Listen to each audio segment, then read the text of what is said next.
Hoy vengo a venderles Cementerio de Animales, la película de 2019. ¿Y por qué digo venderles? Porque hasta que yo la fui a ver, no leí ningún comentario de alguien que dijera qué buena película. Todos decían como o que estaba bien pasable, una película más de terror, o la criticaban muchísimo por algunas diferencias que tiene con el libro o la película vieja. Yo la fui a ver con las expectativas súper bajas de que iba a ser una película 2-3 estrellas y no me quiero adelantar a darles mi opinión porque primero tenemos muchas otras cosas de qué hablar, pero en resumidas cuentas a mí me gustó muchísimo y hoy les vengo a decir por qué. Tengo una larga lista de motivos para explicarles y digamos que vamos a dividir este video en algunas partes, así que acá les dejo los capítulos del video, así saltean si no les interesa alguna cosa. Sí tengo que aclarar que es un video con spoilers, así que si no vieron la película, si no leyeron el libro y les interesa verlo, leerlo sin saber ningún dato, no sigan viendo este video. Creo que hoy vine más que nada a vender la película a quienes ya la vieron y opinaron mal. Mi idea es hacerlos cambiar de opinión. También vale aclarar que tengo una fuente de información, porque yo este libro lo leí hace muchísimo y no me acordaba de muchísimos detalles, casi que del libro entero. Así que el guión de este video fue con ayuda. Y empezamos. Capítulo 1. Similitudes, guiños entre el libro y la película. El único detalle acá es que no voy a ser muy ordenada porque no tengo mucho recuerdo de cómo fue el orden de aparición de estas cosas. Sin embargo, las voy a ir nombrando. No pasa nada. Spoiler. En el libro, Zelda, la hermana de Rachel, tenía un cuadro de Oz, el mago de Oz, y Zelda lo pronunciaba como Oz, el grande y terrible. Cuando Zelda muere, ese cuadro se cae y se rompe. El recuerdo de Rachel por esa frase, por ese cuadro, es tan fuerte que se lo cuenta a Louis y se pasan en el libro recordando eso. En esta nueva película hay un pequeño guiño a esto. Si no me equivoco, lo dicen 2 veces en la película. Elephant, la grande y terrible, lo dice ella cuando ya es tenebrosa. Y si bien no te explican todo esto que pasa en el libro con Zelda, es un súper guiño para quienes lo leyeron. Así que vamos a afianzar esta opinión de que la nueva película tiene más guiños al libro que la vieja. Si bien el súper detalle cambiado, que a eso ya vamos a llegar. El Wendigo, este espíritu macabro al que hasta los Mirmax le tenían pavor. En la película vieja ni siquiera se lo nombra, me parece, y en esta nueva incluso hace algunas apariciones, si bien no son tan fuertes como en el libro, que como dije recién, están buenísimos esos guiños del libro que encontramos en la película, quienes lo hemos leído. Norma, la esposa de Jude, si bien en ninguna de las 2 películas aparece ella y en el libro sí, muere por la mitad del libro, spoiler. A Jude se lo atormenta ya al final de la historia con el recuerdo de Norma y ciertas vulgaridades que se repiten en el libro y la película. Quizás en la película te hacen incluso más visual el recuerdo de Norma. Ahora vamos a los guiños con El Resplandor. Ya de por sí hay un guiño en la historia original con que en el libro es Ellie, en la película es Gage. De esto de que la pequeña Ellie tiene el resplandor no te lo dicen tan explícito, pero sí se puede tener por conexión entre los distintos libros de Stephen King. Yo en el video de La Milla Verde conté un poquito de ciertos personajes que me parecía que tenían el resplandor. Luego, una referencia que es más bien a la película del Resplandor de Kubrick. Hay 2 escenas en esta nueva película, spoiler alert. La primera es el pequeño Gage viendo a Pascoe y gritando Pascoe, Pascoe, que es de la misma forma en que Danny dice Red Drum, Red Drum, o al menos yo lo percibí así cuando vi la película. Y la siguiente escena es también spoiler, cuando Ellie quiere matar a Rachel, que intenta abrir la puerta, creo que es el baño. Here's Johnny. Rachel saca al bebé Gage por la ventana, al igual que Wendy a Danny en El Resplandor en la película. Esa escena sí, creo que es clarísima, que es súper igual. Y otra conexión con El Resplandor que nos va a unir al siguiente capítulo de este video es la fuerza que en los 2 libros tienen las entidades que son el cementerio y el Overlook. Ahora pasamos al siguiente capítulo, el poder del cementerio Mirmac. Una diferencia, gran diferencia que tiene la película con el libro es que en el libro el cementerio tiene muchísimo más poder. A mí me recordó muchísimo al Overlook Hotel del Resplandor, que esa es una de las grandes cosas por las que a Stephen King no le gustó la película, y es que le quitaron la esencia del Overlook en la película, y acabamos con un spoiler del Resplandor. No es esta entidad terrible que quiere absorber a las personas, sino que en la película del Resplandor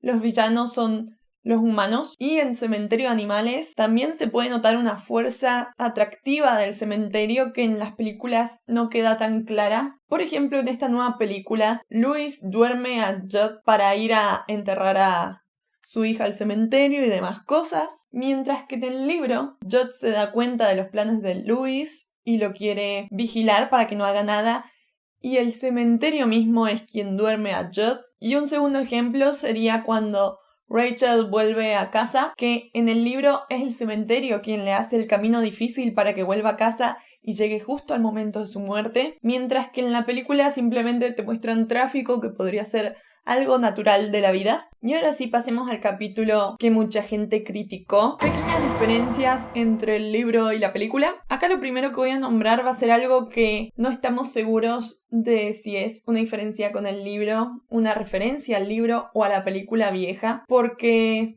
el libro lo leímos en español, entonces no sabemos si las palabras fueron usadas. Sin embargo, mucha gente cuando vio el tráiler nuevo se quejó porque Judd dice "The ground is bad" y en la película vieja dice "The ground is sour", que se podría entender como una traducción algo más fuerte. Sour como corrompido, el suelo está corrompido y no solamente es malo, es mucho más. O al menos así se quejaba la gente en inglés que estaba viendo el tráiler. Pero cuando vemos esta película nueva, te arreglan esta situación que vimos en el tráiler con Judd diciendo "The ground is bad" y Louis contestando con las palabras de Pascoe diciendo "The ground is sour". Acá no sé si es un guiño a la película vieja o también al libro. Quedará en mi duda porque no pude encontrar bien y tampoco me iba a poner a buscar el libro en inglés y buscar la frase. Y luego una gran diferencia es que en las películas te hacen súper terrible la presencia del gato luego de volver del cementerio,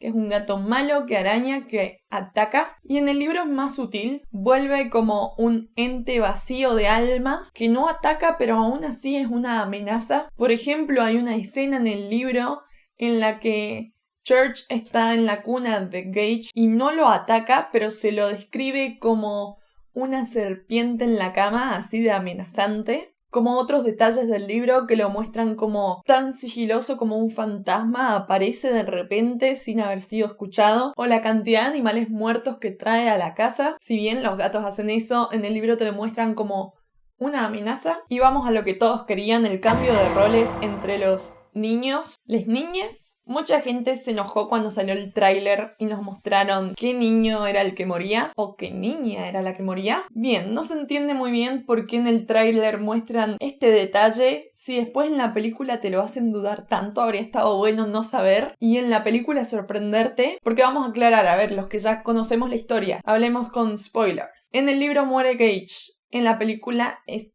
Ellie. Pequeñas razones, más que nada creo que lo justificaron con el tema de las actuaciones, que no querían que fuera una película de Chucky, de un muñeco moviéndose como es un pequeño bebé que no puede actuar. Y la niña de 9 años podía hacer este papel espectacular que hizo, que a ver, por la forma en que lo hicieron a mí no me pareció para nada mal. A mí no me molestó para nada que cambiaran eso, porque yo separo mucho las películas de los libros y si la película está bien hecha y cierra por sí sola, a mí me convence. A mí me preocupaba que era Ellie la que tenía este esplendor y que tenía estos sueños con Pascoe y era la que avisaba a su madre para que volviera a casa. Finalmente en la película hacen que es Gage, así que incluso así lo incluyeron y no quitaron estos detalles importantes, así que no me molestó. Como tampoco me molestó que yo estaba preocupada porque Ellie era la que manifestaba en sus charlas estos temores a la muerte y así arrancaban las charlas sobre la muerte. Y en la película estuvieron presentes. Si bien en el libro son muchísimo más, esas charlas y ese temor en realidad es Rachel quien tiene ese temor. En la película de todas maneras estuvo. Y bien, ¿qué fue lo que descubrimos? Que aún así, si no hubiéramos visto el tráiler, si analizamos la película por sí sola, te iba dando esos guiños para descubrir que finalmente no era Ellie, sino Gage quién iba a morir. En primer lugar, con el aguijón que se le clava a Ellie en el cementerio de animales y Judd se lo saca. En el libro existe esa escena, pero es con Gage. Y luego, cuando los niños dibujan, en la película Louis le pregunta a Ellie qué es este dibujo, que era Pascoe, y Ellie le dice que fue Gage quien lo dibujó, así que ahí entendemos que es Gage quien va a tener estas visiones sobre Pascoe. Así que los vengo a convencer de que ese cambio no es tan grave como parece. Y finalmente, capítulo final de este video, mi reacción, mi opinión sobre esta película.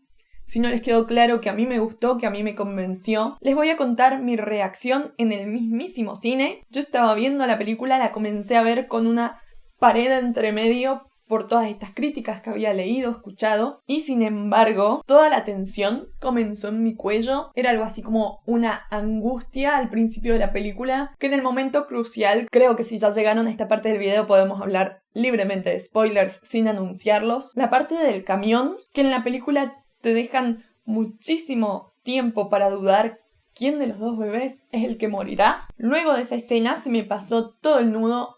No es que se pasó, sino que se agrandó a la panza, esta angustia de este drama terrible. Así que ya tenía la mitad del cuerpo enganchado a la pantalla. Y finalmente, ya cuando comienza más el terror en la película, se me pasó un dolor de cabeza porque yo estaba viendo la película con tanta tensión que tenía mis cejas así y de tanta fuerza que estaba haciendo con toda la cara. Estaba con todo el cuerpo comprometido con lo que estaba viendo. Y quizás ustedes tengan muchas razones por las que no les gustó o no crean que sea una buena película de terror, pero a mí las películas, las de terror, mi prioridad no es la historia, sino las sensaciones que me causen, y hace muchísimo no veía una película que me causara todo esto que esta película me causó. Así que si quieren ir a divertirse con la adrenalina de una película de terror, vean Pet Sematary de 2019. Si bien la película vieja es mi película favorita de terror y es la que más terror me ha dado en la vida, esta nueva, claro, tendría que volver a verla, pero a mí no me pareció una película más de terror. Y a ver, mi parte favorita de la película, la de más terror de la vida, no la voy a contar, sino que la voy a sugerir. El ascensor en el baño con Rachel. Por Dios, esa escena increíble. No puedo creer que hayan visto eso y digan que no es una buena película de terror. Si bien acepto que el final fue un poco flojo, pero yo tengo una idea clara, y es que hay veces que leo o veo una historia que no me convence y que el final es tan bueno que arregla todo lo demás. Pero hay muchas otras veces que la historia es muy buena y el final no tanto, pero ese final malo no me arruina el resto. Y este fue el caso. Creo que todo el desarrollo de la película estuvo buenísimo y me mantuvo con la cara petrificada, así que yo la pasé bien y creo que eso es todo lo que cuenta al momento de ver una película de entretenimiento. Así que esta fue mi opinión y mi intento de convencerlos de que es una buena película a pesar de lo que el resto del mundo diga. Háganle caso a Babu. Babu sabe lo que dice, el resto del mundo no. Y vamos a ver, no me olvidé de vos. Iván Antonio Guerrero Benítez, me pediste que te mandara un saludo, te mando un beso grande. No me olvidé de vos para nada, pero era un video difícil de ordenar. Te dejé para el final, lo mejor para el final, la frutillita del postre. Así que te espero y los espero a todos en el próximo video. ¡Chao!